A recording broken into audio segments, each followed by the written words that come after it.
Oladoc YouTube channel को subscribe करें और बेल आइकॉन को दबाना मत भूलें। बिस्मिल्लाहिर्रहमानिर्रहीम। मेरा नाम डॉक्टर हमाद है और मैं ENT स्पेशलिस्ट हूँ और कराची में प्रैक्टिस करता हूँ पार्कलैंड हॉस्पिटल में और DHA क्लिनिक में, और मैं साथ साथ हेड एंड नेक स्पेशलिस्ट भी हूँ। आज जो मेरा टॉपिक है वो मैंने इसलिए चुना है क्योंकि मैंने देखा है कि ये बहुत ज़्यादा अब लोग पेशेंट्स मेरे पास इसके बहुत ज़्यादा आ रहे हैं, एंड दैट इज़ थायराइड। चूँकि मैं एक सर्जन हूँ इसका, तो हमने इसकी मेडिसिन भी पढ़ी हुई है और कैसे कंट्रोल करना है, कैसे इसके सिम्टम आने हैं, कैसे इसको हमने अपने जिस्म में कंट्रोल लेवल में रखना है, तो वो मैं आपको सारा समझाना चाहता हूँ। टॉपिक बहुत लंबा है, तो इसको हम सिर्फ साइन सिम्टम्स और मेडिकल ट्रीटमेंट पर लेके चलेंगे और इंशाल्लाह नियर फ्यूचर हम इसकी सर्जिकल ट्रीटमेंट भी बताएंगे। पाकिस्तान के टॉप डॉक्टर्स के साथ अपॉइंटमेंट बुक करें, वो भी पेशेंट फीडबैक देखते हुए। लाखों लोगों की तरह पाकिस्तान के सबसे बड़े डॉक्टर नेटवर्क का फायदा उठाएं और आज ही ओलाडॉक ऐप डाउनलोड करें। ओलाडॉक, डॉक्टर का अपॉइंटमेंट आसानी से।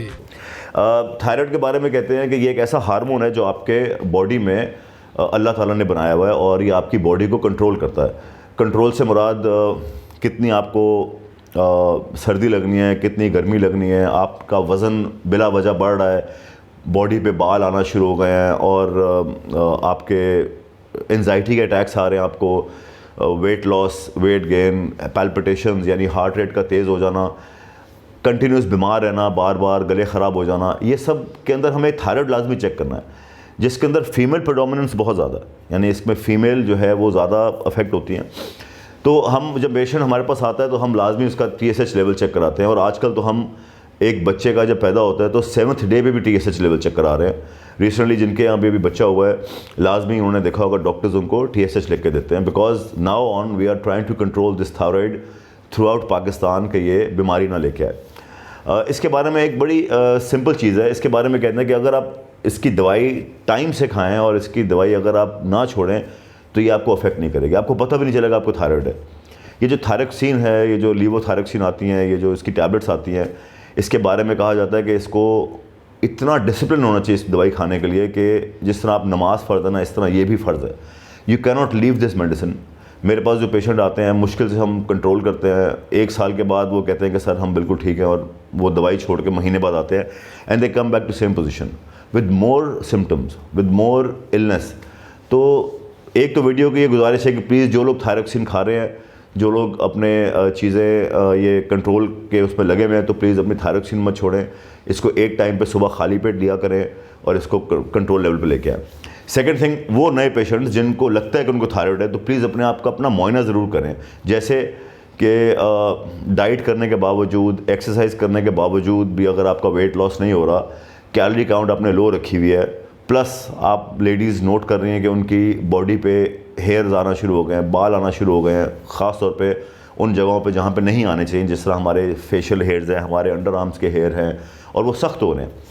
थर्ड इज़, अगर उनको बहुत ज़्यादा गर्मी या सर्दी बर्दाश्त नहीं हो रही, जिस तरह हम अगर AC में बैठे हुए हैं और वो दे फील अनकम्फर्टेबल, और गर्मियाँ भी उनको बर्दाश्त नहीं हो रही, घबराहट होना और आपके हार्ट रेट का तेज़ हो जाना, तो अपना थायराइड ज़रूर चेक कराएँ। एक और चीज़ मैंने अपनी प्रैक्टिस में देखी है, मेरे पास पेशेंट आ रहे हैं, उनके बार बार गले ख़राब हो रहे हैं, उनको बार बार फीवर हो रहा है, उनकी बॉडी स्लो हो रही है, लेथार्जिक हो रही है, और कोई सिम्टम नहीं है, वेट भी ठीक है उनका, सब कुछ ठीक है, तो मैंने उनका थायराइड कराया तो उनका थायराइड ख़राब था। तो ये प्लीज़ जो आज की वीडियो है छोटी सी, वो सिर्फ इसके ऊपर है कि अपने थायराइड का कंट्रोल रखें। बीमारी की एक वजह अनकंट्रोल्ड और डिस्टर्ब्ड थायराइड भी हैं, और ये सिर्फ औरतों में नहीं, ये मर्दों में भी है। मर्दों में ज़्यादा ख़राब सिम्टम में आती, तो इसलिए जो आदमी या जो औरत या जो पेशेंट या जो माएँ समझती उनका बच्चा बिला वजह मोटा हो रहा है और उसको इन्फेक्शन हो रहे हैं, प्लीज़ थायराइड चेक कराएं। इसमें एक और चीज़ जो बड़ी कॉमन है वो है नेक में स्वेलिंग आ जाती है, तो वो हम जो है वो उसके सेशन हम सर्जिकल बाद में करेंगे। इसके अंदर एक और चीज़ मैं डाइट प्लान बता दूँ इसका, जो कि मैं छोटी सी एक समराइज़ करूँगा। आयोडाइज सॉल्ट ज़रूरी है, यानी आयोडीन खानी है आपने। फ़िश में आयोडीन होती है, सॉल्ट में आयोडीन होती है, इसके अलावा सॉल्ट नहीं खा सकते आप। 1 सेकंड थिंग, मैंने अपने पेशेंट्स को हाई डोज कैल्शियम भी दी हुई है।